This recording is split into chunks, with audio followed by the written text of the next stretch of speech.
That's so frustrating to watch, to have so much of the ball, particularly second half, and I suppose wasteful in the final third. Yeah, definitely. Yeah, so much of the ball second half. But you have to be brave when it's 0-0. You've got to be. You've got to want to get on the ball when it's 0-0, and you've got to try and stay in the game.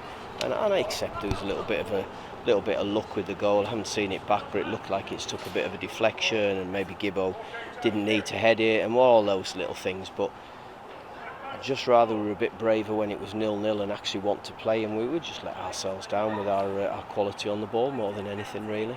The goal, it looked like it came from a situation again where we're comfortable and we're set, and then all of a sudden it's turned over. Yeah. I mean, we just didn't. We defended so deep, particularly in the first half. We as a back three, we didn't squeeze out. We didn't compress the pitch and make us a nice compact unit, which we have been doing. And it causes a problem when you do that, because you've got big gaps between defence and midfield and strikers, and you can't get near to the ball, and it was a bit of a problem. Second half we were better, we went a bit more positive, and we got out. Obviously we had to change it with Morgan Feeney having to leave the field and went to a back four, but no, there's worrying things there more than anything, really, that we need to make sure we address as soon as we can. Prior to you coming, goals were a problem. It was something that was a hamper in the team. They were pretty much performing that way. Are you seeing that as well now that you're here? Yeah, we're not scoring goals. That's blatantly obvious. But also we're not keeping clean sheets either. You know, I mean, when I first came in, I forget what the minus number was in the goal difference column, but it was the worst in the league, and that tells you a bit of a story. So this isn't something that's just happened overnight. This is something that's happened, and as a group, we are where we are, and we need to have serious conversations about improving it. It's not so much quality, is it? Because there's some good players out there, but it's composure and doing things properly. Yeah, we get into good areas, and we don't produce the quality that I believe that we have got, and it's a case of getting basics right. You know, and I said to them in there that in football you have to work harder than the opposition. You've got to be prepared to compete. And compete properly, not give silly fouls away, not give cheap fouls away, and make sure we do things properly. And then when you're in a game, you've got to make sure you do things properly, not just at 1-0, not just when you're behind and you're chasing. I'll give credit to the three lads who came on, Toby, Joe and Jack. They injected some life into us, and Joe got himself on the ball and Jack got forward, but our decision making in that final third just let us down, as well as our quality.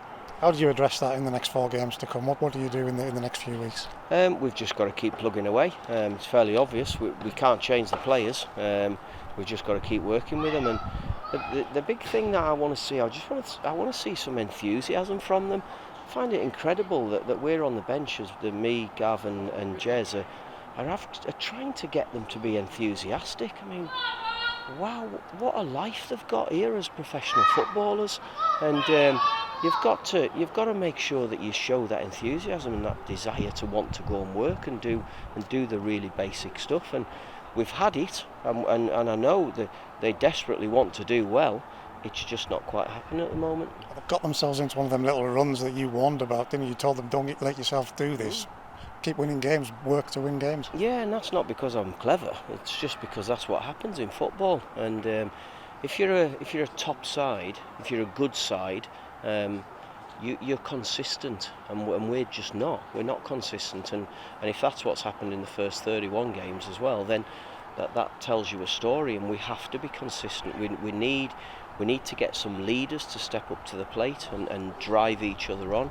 And we have a few games now where we can do it, and let's see what happens in those. One of those leaders had to go off. What's the deal with Morgan? Yeah, he was getting some sort of heart palpitations, and I think he has a bit of an issue when the weather turns. And it sounds really basic, but he's a fair-skinned and ginger-haired lad.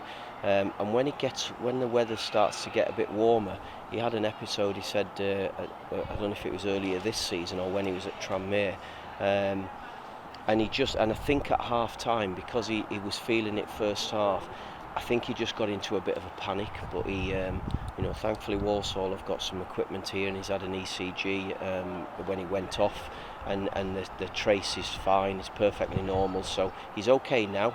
He seems in a good state, but with things like that, players' welfare is so important.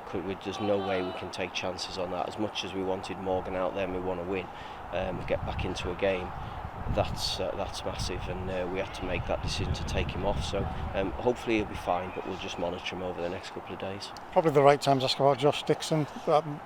We all were, those who were there, we were really worried when we saw him go down. Any news on Josh? Yeah, the only news is that they don't think it's as bad as it was first feared. He's been in again this morning, and he's been seen by the academy physio.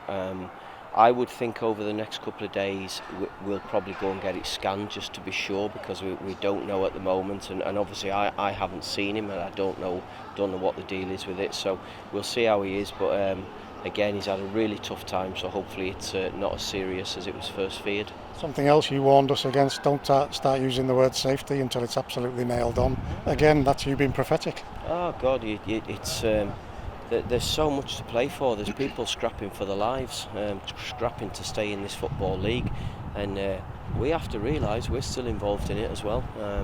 We need to get our own house in order. Even if we're not thinking about relegation, we have to get our house in order. It's as simple as that. Because you don't want the season to fizzle out? No, not at all. No, and I said that when we won whatever we won. I don't want the season to fizzle out. I want it to be positive. That was a real tough watch today, and credit to the supporters that stayed with them and they were cheering and trying to encourage them on, but again we have to do more to encourage them and give them something more to shout about. Mansfield at the other end, that'll be a tough test on Monday. Oh, without a doubt, they're a good side. They're very fluid the way they play. It's going to be a tough game, but what a great challenge. Today was an opportunity to make ourselves safe. That opportunity's gone. The next one comes around really thick and fast.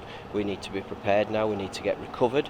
We need to get them back to Carlisle and get them ready for what will be a really good day up at Brunton Park. The maths tell us 2 points are needed. It would be great to do it on Monday in front of a big crowd. Oh wow, it'd have been great to do it here in front of a fantastic away support, but it didn't happen.